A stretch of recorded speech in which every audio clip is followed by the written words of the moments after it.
everything was like an Epstein type compromise deal where he had whether he was doing it's their thing. Like their thing is to do something that is horrible and bad. Some people are good. No, maybe evil is a real element that you have to. Info flash, Diddy s'est effondré dans la salle d'audience après que Cassie ait divulgué des vidéos controversées. Le monde entier est sous le choc face à l'effondrement dramatique de cette icône de la musique survenue en plein tribunal, déclenchant une vive polémique concernant le rôle des contenus divulgués, les batailles juridiques et la pression incessante de la célébrité.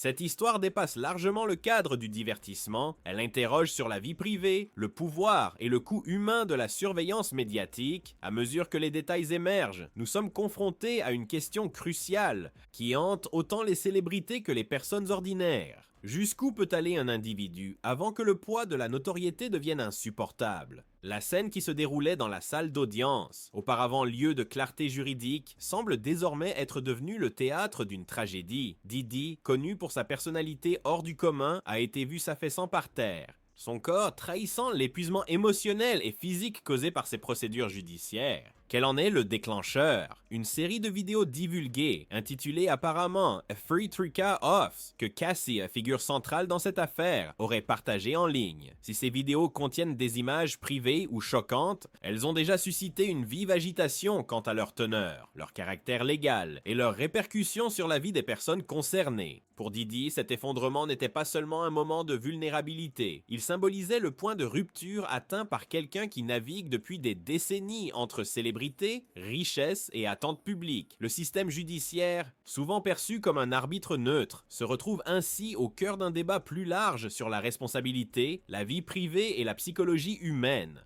L'effondrement survenu en pleine audience pouvait être accidentel, dû à un problème soudain de santé ou bien la manifestation physique d'une pression extrême liée à la défense de sa réputation. Mais les circonstances qui l'entourent, la diffusion présumée des vidéos par Cassie, le conflit judiciaire qui s'en est suivi et l'examen minutieux du public soulèvent des interrogations urgentes sur notre manière de traiter les personnes prises dans les tourbillons de la célébrité et de la controverse. S'agit-il ici d'une justice rendue ou d'un système ayant échoué à protéger la santé mentale de ceux qu'il cherche à sanctionner? Le premier argument à y considérer porte sur l'impact juridique et émotionnel de la mise en accusation publique. L'effondrement de Diddy pourrait refléter une réaction physique au stress intense provoqué par la fois par l'exposition médiatique et les poursuites légales. La diffusion de ces vidéos, qu'elles montrent des moments intimes ou des comportements contestable, a probablement entraîné une succession d'actions juridiques, d'attention médiatique et de jugements sociaux. Pour une personne comme Diddy, dont la vie a toujours été placée sous les feux des projecteurs, les conséquences de cette divulgation ne se limitent pas à un cadre légal. Elles constituent une confrontation profondément personnelle. La salle d'audience, espace destiné à un jugement impartial, est devenu un champ de bataille où les frontières entre responsabilité et châtiment s'estompent. L'effondrement physique de Diddy pourrait donc symboliser le prix humain payé dans un système judiciaire qui valorise l'opinion publique plus que le bien-être de l'accusé. Dans une époque où les célébrités sont souvent traitées comme des biens publics, l'effondrement d'un personnage tel que Diddy rappelle avec force comment le processus judiciaire peut devenir un creuset de crise mentale. Pourtant, ce drame dépasse la seule personne impliquée. Il illustre un problème sociétal plus profond, l'érosion de la vie privée à l'ère numérique. Le deuxième argument tourne autour de la tension entre vie privée, liberté d'expression et responsabilité légale. Si les vidéos diffusées étaient personnelles ou non consenties, leur publication soulève des questions essentielles quant aux limites de la sphère privée et au droit à l'intimité. La loi, dans sa volonté de sanctionner les actes fautifs, doit également prendre en compte les implications éthiques liées à la diffusion de contenus intimes. L'affaire Diddy met en lumière le paradoxe d'un système qui veut punir les comportements inappropriés tout en permettant au grand public d'examiner chaque recoin de la vie d'une personne. La salle d'audience, où des arguments juridiques sont échangés, devient également un espace de débat public sur la morale, le consentement et les limites de la liberté d'expression. L'effondrement de Diddy peut être interprété comme une métaphore du coût humain de cet équilibre délicat, un système qui exige la transparence, mais qui risque de détruire les individus même qu'il cherche à protéger.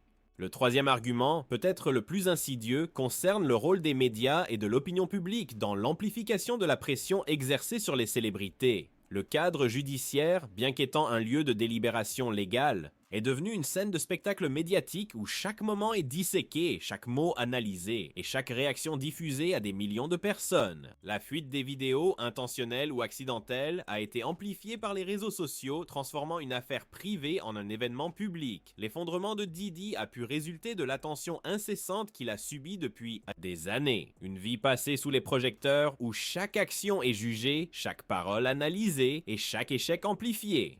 Les médias, dans leur quête de clics et d'audience, ont créé une culture où les célébrités ne sont pas seulement tenues responsables de leurs actes, mais aussi soumises à une pression psychologique constante. Cet environnement où gloire et infamie sont étroitement liés a conduit à une situation où même les individus les plus puissants peuvent être mis à genoux par le poids de la surveillance publique. L'effondrement en cours n'est pas un événement isolé, il fait partie d'un schéma plus vaste concernant la manière dont la société traite ceux qui sont sous les feux des projecteurs. Pour Diddy, qui a bâti sa carrière sur le charisme, l'influence et une capacité à naviguer au cœur des complexités de la célébrité, cet effondrement peut symboliser le rupture après une vie entière passée sous pression constante. Le combat juridique, les vidéos divulguées et la réaction du public ont tous contribué à une situation où la frontière entre responsabilité et châtiment s'est estompée. Le tribunal, qui devrait être un lieu d'équité, est devenu un lieu de traumatisme, où l'accusé est non seulement jugé pour ses actes, mais aussi pour sa capacité à supporter l'épreuve émotionnelle et psychologique des procédures. Pourtant, les implications de ce moment vont bien au-delà de l'expérience personnelle de Diddy. Il s'agit là le reflet d'un système ayant échoué à fournir un soutien adéquat aux individus confrontés à un examen légal et public intense. Le processus judiciaire, conçu pour défendre la justice, est devenu source de stress et de vulnérabilité pour ceux qui s'y retrouvent au cœur. Les médias, poussés par le besoin d'interaction, ont amplifié le drame, transformant des moments privés en spectacle public, et le grand public, souvent influencé par l'émotion et l'opinion, a créé un environnement dans lequel les individus doivent répondre à un niveau d'exigence irréaliste en matière de responsabilité. L'effondrement de Diddy constitue un signal d'alarme, indiquant que le système, dans sa poursuite de la justice, a négligé le coût humain de ses propres mécanismes. La fuite des vidéos, qu'elles contiennent du contenu privé ou des comportements controversés, est devenue un point central d'un débat plus large sur l'éthique de l'exposition publique. La question n'est plus seulement de savoir si ces vidéos ont été partagées sans consentement, mais si le système juridique dispose des outils nécessaires pour traiter les dommages causés par de telles fuites. Dans un monde où le contenu numérique peut être partagé instantanément et de façon permanente, la frontière entre responsabilisation et exploitation est de plus en plus floue. L'effondrement d'une figure comme Diddy pourrait servir de catalyseur à une discussion plus large sur la façon dont la société équilibre le besoin de responsabilité avec la protection de la vie privée. C'est une conversation à laquelle doivent participer non seulement des experts juridiques et des médias, mais aussi des professionnels de la santé mentale, des éthiciens et le public lui-même. L'effondrement en cours est un moment qui nous force à affronter des vérités inconfortables sur la nature de la célébrité, les limites de la vie privée et la capacité humaine à supporter une surveillance publique soutenue. L'expérience de Diddy, bien qu'unique, n'est pas sans précédent. Les célébrités, les hommes et femmes politiques ainsi que les personnalités publiques font depuis longtemps face à une double pression, celle de la responsabilité juridique et du jugement populaire. Ce qui a changé aujourd'hui, c'est l'ampleur et l'intensité accrue de cette surveillance, rendue possible par l'ère numérique. Le rôle des médias dans l'amplification de ces moments, la demande croissante du public pour plus de transparence et la difficulté du système judiciaire à concilier justice et compassion ont tous contribué à une situation où des individus comme Diddy ne sont pas seulement jugés pour leurs actes, mais aussi pour leur capacité à résister à l'épreuve émotionnelle et psychologique imposée par ce processus. Ce moment est donc plus qu'une tragédie personnelle. C'est un signal d'alarme lancé à une société qui s'est habituée à considérer les individus comme des biens publics. Le système judiciaire, les médias et le grand public jouent tous un rôle dans la formation de l'environnement dans lequel évoluent les célébrités. La chute d'une figure comme Diddy rappelle que, dans sa poursuite de la justice, le système doit également prioriser le bien-être de ceux qu'il cherche à tenir responsables. C'est un appel à réexaminer notre manière d'aborder les procès juridiques, la couverture médiatique et l'opinion publique, afin de veiller à ne pas ignorer le coût humain de ces processus. En fin de compte, l'effondrement survenu au tribunal symbolise le point de rupture atteint par quelqu'un qui a passé toute sa vie sous les projecteurs. C'est un instant qui met en lumière la nécessité d'une approche plus compassionnée et équilibrée de la responsabilisation, reconnaissant le prix humain de la surveillance médiatique et l'importance de protéger la vie privée. Alors que les détails de l'affaire de Diddy continuent de se révéler, les implications plus larges de ce moment influenceront la manière dont la société gérera des situations similaires à l'avenir. L'effondrement physique survenu en cours peut être un fait isolé, mais son impact rappelle que le système doit évoluer pour protéger non seulement les accusés, mais aussi les citoyens qu'il souhaite servir. Le moment où Diddy s'est effondré au tribunal après que Cassie eut divulgué les vidéos Free 3K Offs a secoué l'industrie entière. Il ne s'agissait pas simplement d'un scandale, mais d'un basculement majeur dans le rapport au pouvoir, révélant la fragilité de la célébrité et les conséquences explosives lorsque des secrets refont surface. Alors que la salle d'audience sombrait dans le chaos, le monde entier observait, fasciné, un icône culturel affronter les comptes de son propre passé. L'impact fut immédiat. Fans, critiques et experts juridiques se précipitèrent pour tenter de comprendre les retombées. Ce n'était pas qu'un simple événement, c'était un tournant qui redéfinirait les limites de la vie privée, de la responsabilité et le prix à payer pour la vérité dans un monde où les secrets ne peuvent rester enfouis éternellement. Diddy, auparavant symbole d'un pouvoir inébranlable, se retrouvait au cœur d'une tempête qui avait commencé bien avant le drame judiciaire. Sa carrière, bâtie sur la musique, l'influence et une réinvention calculée, avait toujours été un mélange d'art et d'ambition, de ses débuts en tant que membre du groupe Boyz II Men à son ascension en solo puis en tant que magnate. Diddy avait maîtrisé l'art de la métamorphose. Son nom était synonyme de réussite et son empire s'étendait à la musique, la mode et le divertissement. Pourtant, même si sa notoriété brillait de mille feux, les ombres de son passé s'allongeaient inexorablement. Le déclencheur de cette crise actuelle fut la fuite des vidéos Free 3K Offs, une série de contenus intimes et explicites qui circulait depuis des années dans des cercles privés. Cassie, jeune star montante elle-même, avait été l'une des rares personnes à avoir eu accès à ces images. Ces vidéos, capturant des instants de vulnérabilité et d'émotion brute, avaient été gardées secrètes, mais leur divulgation fit voler en éclats l'illusion de confidentialité. La fuite provoqua un séisme dans le monde du spectacle, déclenchant une vague de spéculation et d'indignation. Pour Cassie, la diffusion de ces vidéos fut à la fois un geste personnel et un mouvement calculé dont les retombées allaient bien au-delà de sa propre existence. L'onde de choc fut immédiat et intense. L'image publique de Diddy, déjà sous surveillance en raison de controverses passées, faisait désormais face à un règlement de compte inédit. Fans et critiques débattaient des implications de la fuite, certains condamnant Cassie pour avoir révélé des moments privés, tandis que d'autres y voyaient un acte courageux de résistance contre un système qui teste souvent les femmes. Les vidéos elles-mêmes, qui montraient un aspect de Diddy que beaucoup n'avaient entrevu jusqu'alors que par des rumeurs et des spéculations, sont devenues un point central d'admiration comme de condamnation. La réaction du public était divisée, certains exigeant des comptes, alors que d'autres défendaient le droit à la vie privée. Les batailles juridiques qui ont suivi n'ont fait qu'approfondir le fossé. Diddy, confronté à d'éventuelles charges pour violation de la vie privée et diffusion non autorisée de contenu personnel, se retrouvait dans une position précaire. Les audiences judiciaires, censées être une affaire de droit, sont rapidement devenues un théâtre d'opinion publique, les médias et les réseaux sociaux amplifiant chaque détail.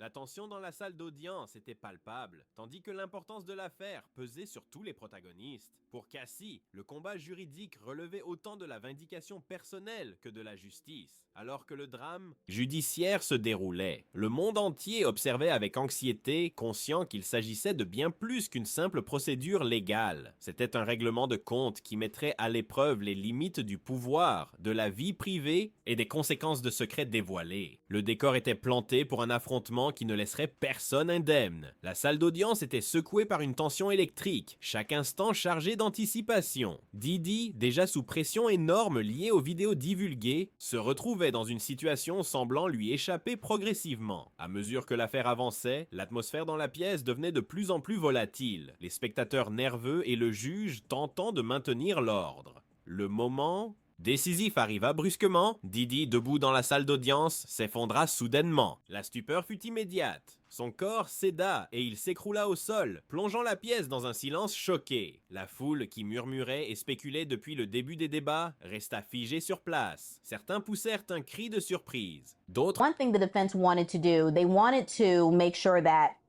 Miss Ventura, instead of showing her pregnant body was already seated before the jury came in, but the judge did not go with that, and so they were able to see, and she, took her oath and they saw her pregnant belly. Can you just break down why would the defense not want the jury to see her being pregnant?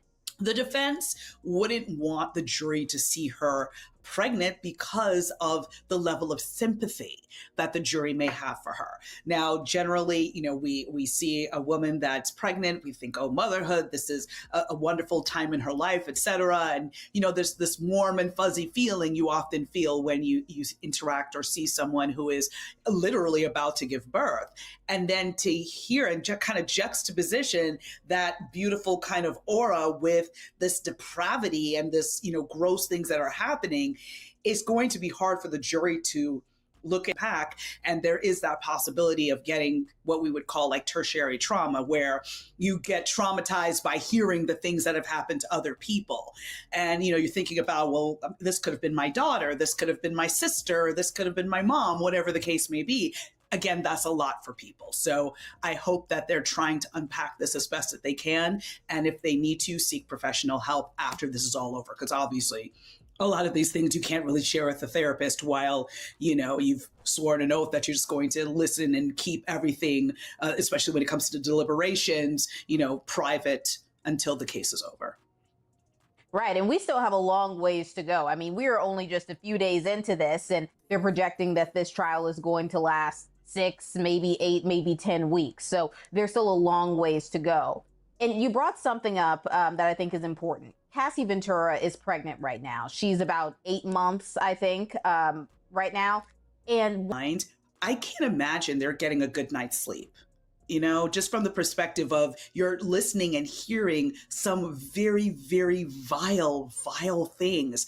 And to even, again, conceptualize that happening to someone, and you're looking at a young woman who, was beautiful at the top, in her prime when all of this was happening to her, and you now see her as a mother, she's pregnant again. I just can't even imagine what's going through the jury's minds in terms of the pain, because again, Kennedy, we're used to watching these types of cases and, hearing these types of facts. And yeah, we still get shocked from time to time, but it's not the same reaction as someone who is kind of coming in with fresh ears and fresh eyes and hearing and seeing this type of depravity for the first time. So, I'm hoping that the jury, when this is all over, they seek counseling if they need to, because again, there's a lot of things that you're processing and have to undid. So I don't see that really panning out so well for the defense from that perspective. And not just that, Ms. Ventura took the stand and was just detailing those freak-offs, those alleged freak-offs. How do you think the jury is processing all of this? I mean, Ms. Ventura said that she was allegedly urinated on by Mr. Combs and by an escort, that she said that Mr. Combs told the escort to do these things, that all types of just nasty and gross allegations here. How do you think that that's playing out in court? So my understanding is that the jury hasn't been very emotional in the way that, in other words, looking at them, you can't really tell what they're thinking, what they're feeling. It doesn't seem like anybody's recoiling in horror or anything like that based on what I've heard. So you never really know what goes through a jury's mind. 2 reasons. Yeah. The fact that she's going to give birth very soon, and the fact that, the prosecution wants the jury to remember her testimony, are 2 solid reasons why Cassie went first. So by the way, I think she also went first, and not to self-promote, but I'll self-promote because this is what I do. I did a sidebar. It's coming out later today. I mentioned it before. We matched up Cassandra Ventura's direct examination and how it will help prove the elements of each one of the charges. So, Safa, I think that when she talks about threats of violence, control, that all works to force, fraud, coercion, elements of sex trafficking, her being transported, allegedly having sexual relations with escorts in different cities, them getting paid, goes to sex trafficking. When she mentions, escorts, at least one being brought to different cities, transportation to engage in prostitution. The racketeering case is interesting. Safa, we have a question from Shiraz. Se détournèrent les yeux incrédules, tandis que quelques-uns se précipitèrent vers l'avant de la salle, désespérés de voir ce qui venait d'arriver. Les agents de sécurité présents à proximité intervinrent rapidement pour porter secours à Didi, leur visage mêlant inquiétude et urgence. Le juge, qui présidait l'affaire, prit aussitôt la parole, s'adressant à la cour d'un ton calme mais ferme. « Je vous demande à tous de rester calmes, » dit-il, sa voix traversant le chaos. « Nous allons suspendre la séance afin de gérer cette situation. » Ces mots suscitèrent diverses réactions. Certains hochèrent à la tête en signe d'accord, tandis que d'autres restaient tendus, incertains de ce qui allait suivre. La tentative du juge de reprendre le contrôle fut accueillie par une retenue collective de souffle de la part de l'assistance. Alors que l'équipe de sécurité s'activait, pour stabiliser Didi, le juge porta son attention sur la suite des démarches légales, indiquant que l'audience serait reportée provisoirement. L'effondrement de Didi envoya des ondes de choc à travers toute la salle d'audience, le poids de l'instant pesant lourdement sur chacun des présents. Le combat juridique avait déjà été une affaire à haut risque, mais maintenant, avec Didi dans un état affaibli, la situation semblait encore plus instable. L'intervention du juge était nécessaire pour empêcher que l'audience ne sombre davantage dans le chaos, mais les implications de cet événement était claire. L'état physique de Didi était devenu le symbole même de la tourmente qui s'était construite tout au long du procès. Alors que peu à peu le calme revenait dans la salle, l'attention se porta sur les suites de l'incident. La décision du juge de suspendre l'audience offrait un délai pour permettre l'examen médical de Didi, mais laissait aussi la bataille juridique en suspens. Les investisseurs et partenaires, déjà prudents face aux risques juridiques liés à l'affaire, ont pu reconsidérer leurs engagements, ouvrant la voie à des tensions financières possibles dans l'industrie du divertissement. Le secteur, qui avait longtemps reposé sur l'influence et les relations de Didi, se retrouva également à un carrefour, l'incident obligeant à réexaminer les rapports de pouvoir qui avaient jusqu'alors défini le paysage. Les procédures judiciaires avaient déjà déclenché un débat plus large sur les limites de la vie privée et les conséquences de la diffusion de contenu intime. L'effondrement de Didi ajouta une nouvelle dimension à cette discussion, soulevant des questions sur les risques personnels et professionnels auxquels les personnalités publiques sont confrontées lorsque leurs vies sont passées au crible. Des experts juridiques spéculèrent que l'affaire pourrait faire jurisprudence dans les cas futurs impliquant des contenus privés, le tribunal devant potentiellement peser le pour et le contre entre vie privée et intérêt public. Les implications de l'incident allaient au-delà du combat juridique de Didi, influençant la manière dont l'industrie du divertissement abordait les questions de responsabilité, d'image et des conséquences de la médiatisation. Alors que le combat légal se poursuivait, les implications commerciales et juridiques de l'effondrement de Didi devenaient de plus en plus évidentes. L'affaire avait déjà mis à l'épreuve les limites de la vie privée et de la responsabilité. Et l'incident survenu au tribunal n'avait fait qu'accroître les enjeux. L'industrie du divertissement, qui avait prospéré grâce au pouvoir des figures publiques, devait désormais affronter une réalité. Même les individus les plus influents pouvaient être brisés sous le poids de leurs actes passés. Les implications juridiques et économiques de l'incident soulignaient la nature fragile de la célébrité et les conséquences inévitables de secrets impossibles à garder éternellement. La réaction de Didi face à cet effondrement et au combat juridique en cours était un mélange de défis, de vulnérabilité et de manœuvres stratégiques. Dans les jours suivant l'incident, il fit des déclarations publiques reflétant à la fois sa détermination à aller de l'avant et l'impact psychologique que le dossier avait eu sur lui. Il s'adressa aux médias, soulignant son engagement envers le processus légal et sa foi dans le système judiciaire. Ces paroles, soigneusement choisies, exprimaient toutefois un sentiment d'urgence et une volonté affirmée de réaffirmer sa position face à la pression grandissante. La décision du tribunal de suspendre les audiences offrit un répit temporaire, mais donna aussi à Didi l'opportunité de se restructurer et d'évaluer la situation. Certains experts juridiques supposèrent que ce délai pourrait jouer en sa faveur, lui permettant de renforcer sa défense et de préparer la phase suivante du procès. En parallèle, l'incident soulevait des interrogations sur l'impact possible de son état physique sur les suites des démarches légales. Certains analystes juridiques avancèrent que le tribunal pourrait prendre en compte sa condition lors de la détermination du calendrier de l'affaire, tandis que d'autres estimaient que la procédure continuerait malgré ses circonstances personnelles. Le combat judiciaire en cours avait déjà placé Didi dans une position délicate, et l'effondrement survenu au tribunal n'avait fait qu'intensifier la surveillance dont il faisait l'objet. Ces déclarations publiques, bien qu'axées sur le maintien de son image, constituaient aussi un moyen de gérer le récit autour de l'affaire. En mettant en avant son implication dans le processus légal, il cherchait à s'éloigner des aspects les plus personnels de la controverse. Pourtant, l'incident avait aussi mis en lumière le coût humain du dossier, l'état physique de Didi devenant le symbole des conséquences plus vastes de ses actions passées, alors que les démarches légales continuaient. L'affaire restait un point central des débats juridiques et culturels. L'effondrement en cours n'avait pas seulement perturbé l'audience, il avait ramené le dossier au cœur du débat public, les médias et les réseaux sociaux ne cessant d'en amplifier l'écho. Les implications juridiques et personnelles de l'incident soulignait la complexité du pouvoir, de la responsabilité et des conséquences inévitables liées à des secrets impossibles à dissimuler indéfiniment, l'après-effondrement. L'affaire a ravivé les conversations sur l'éthique liée à l'exploitation de moments privés à des fins publiques, obligeant la société à faire face aux frontières floues entre voyeurisme et justice. Au cœur de cette situation se trouve une tension fondamentale. À quel moment le contrôle exercé par le public devient-il de l'exploitation? Et jusqu'où la recherche de la vérité peut-elle justifier l'intrusion dans la vie privée? Pour beaucoup, l'incident est devenu un miroir reflétant les anxiétés sociétales plus larges concernant la vie privée, la responsabilité et le pouvoir des médias de façonner les récits. Il ne s'agissait pas simplement des actes d'un individu, mais plutôt de la responsabilité collective d'une société qui s'appuie de plus en plus sur les figures publiques pour naviguer dans des paysages moraux complexes. Cette affaire a obligé les spectateurs à réfléchir à la question suivante. La poursuite de la justice peut-elle jamais être dissociée du potentiel de voyeurisme, où la ligne entre les deux était-elle destinée à rester toujours floue?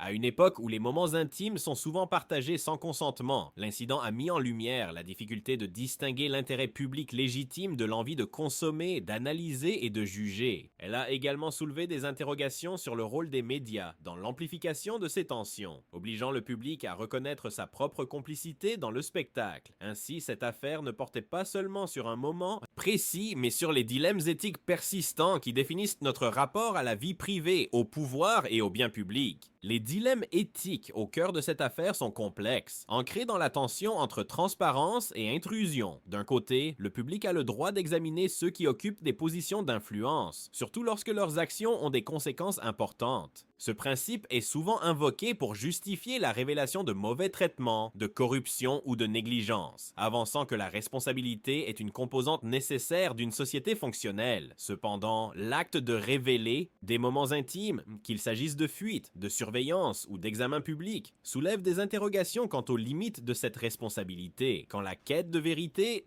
devenir une exagération et où se situe la limite entre justice et voyeurisme. L'affaire a mis en évidence à quel point les détails privés peuvent être facilement transformés en armes, convertissant les vulnérabilités personnelles en spectacle public. Cette dynamique n'est pas nouvelle, mais elle est devenue particulièrement marquée à l'ère où les plateformes numériques amplifient chaque instant d'exposition.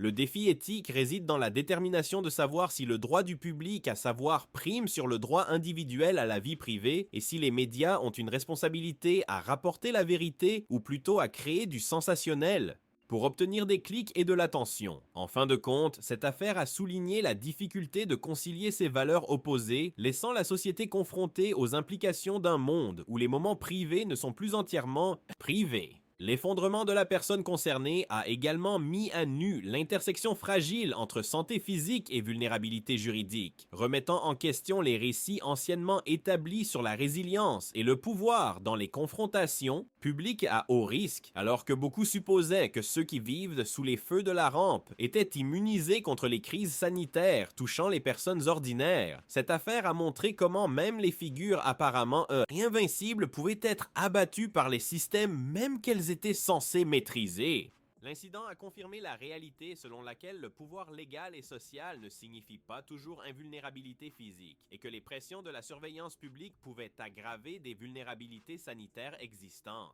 Ce n'était pas seulement un moment d'effondrement personnel, mais aussi un rappel brutal de la manière dont les systèmes juridiques et politiques échouent souvent à prendre en compte le prix humain de leur propre structure. L'affaire a également soulevé des questions sur le rôle de la vulnérabilité juridique dans la définition des résultats des confrontations médiatiques importantes. Dans les moments de crise, l'équilibre du pouvoir peut basculer brutalement, révélant que même les individus les plus puissants ne sont pas immunisés contre les conséquences de leur propre situation.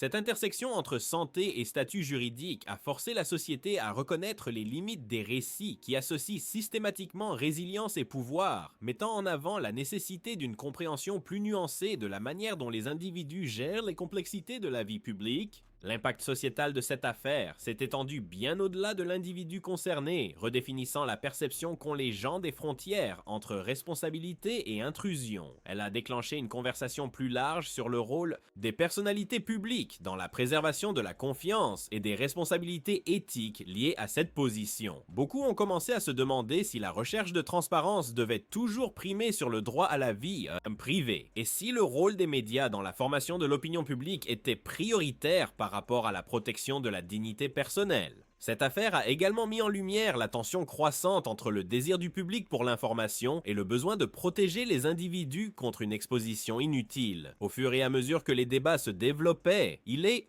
devenu clair que cet incident avait le potentiel de redéfinir les attentes sociétales quant à la gestion des vies personnelles et professionnelles dans l'espace public. L'affaire a remis en cause l'idée reçue selon laquelle les individus en position d'influence pouvaient rester au-dessus de toute critique, insistant plutôt sur l'importance de la responsabilité dans la préservation de la confiance publique. Ce changement de perspective avait le pouvoir d'influencer la manière dont les cas futurs seront traités, alors que la société tentait de comprendre les implications d'un monde où les moments privés sont de plus en plus soumis à l'attention publique. L'incident a donc servi de catalyseur pour une réévaluation des cadres éthiques régissant nos interactions avec les figures publiques, aboutissant finalement à un nécessaire retour sur l'équilibre entre justice et vie privée. Les implications plus larges de ce cas dépassent son contexte immédiat, offrant un prisme à travers lequel examiner l'évolution.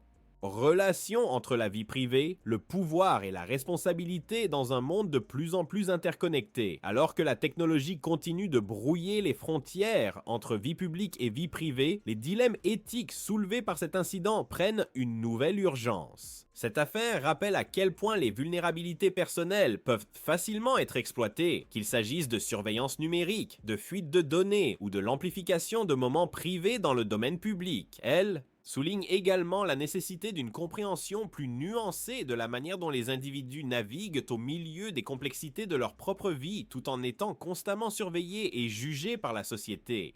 Dans ce contexte, l'affaire devient un microcosme des grandes questions éthiques qui définissent notre ère numérique. À quel moment l'intérêt public justifie-t-il l'intrusion dans la vie privée et qui porte la responsabilité d'assurer que la recherche de la vérité ne se fasse pas au détriment de la dignité personnelle? L'incident met aussi en lumière l'importance croissante des cadres juridiques et institutionnels pour protéger les individus contre les conséquences non intentionnelles de l'attention publique, alors que la société continue de débattre. Ces questions, cette affaire reste un point de repère essentiel pour comprendre l'équilibre délicat entre justice, vie privée et le pouvoir du public à tenir les individus responsables. En fin de compte, cette affaire est devenue un moment clé dans le dialogue continu sur les limites éthiques qui régissent nos interactions avec les figures publiques et les médias. Elle a contraint la société à affronter la difficile question de savoir si la poursuite de la justice peut un jour être dissociée de la possibilité de voyeurisme, et si le droit du public à savoir est toujours justifié. L'incident a également révélé la fragilité de l'intersection entre santé physique et vulnérabilité juridique, nous rappelant que même les personnes les plus puissantes ne sont pas immunisées contre les conséquences de leurs propres circonstances. Alors que ces discussions continuent d'évoluer, il est clair que cette affaire a fixé un nouveau standard quant à notre approche de l'équilibre entre responsabilité et vie privée à une époque où les moments intimes sont de plus en plus exposés à l'examen public. Les implications de ce cas vont inévitablement façonner les futures discussions sur le rôle des médias, les responsabilités des figures publiques et les limites éthiques de la transparence. Pour les spectateurs, ce moment est un rappel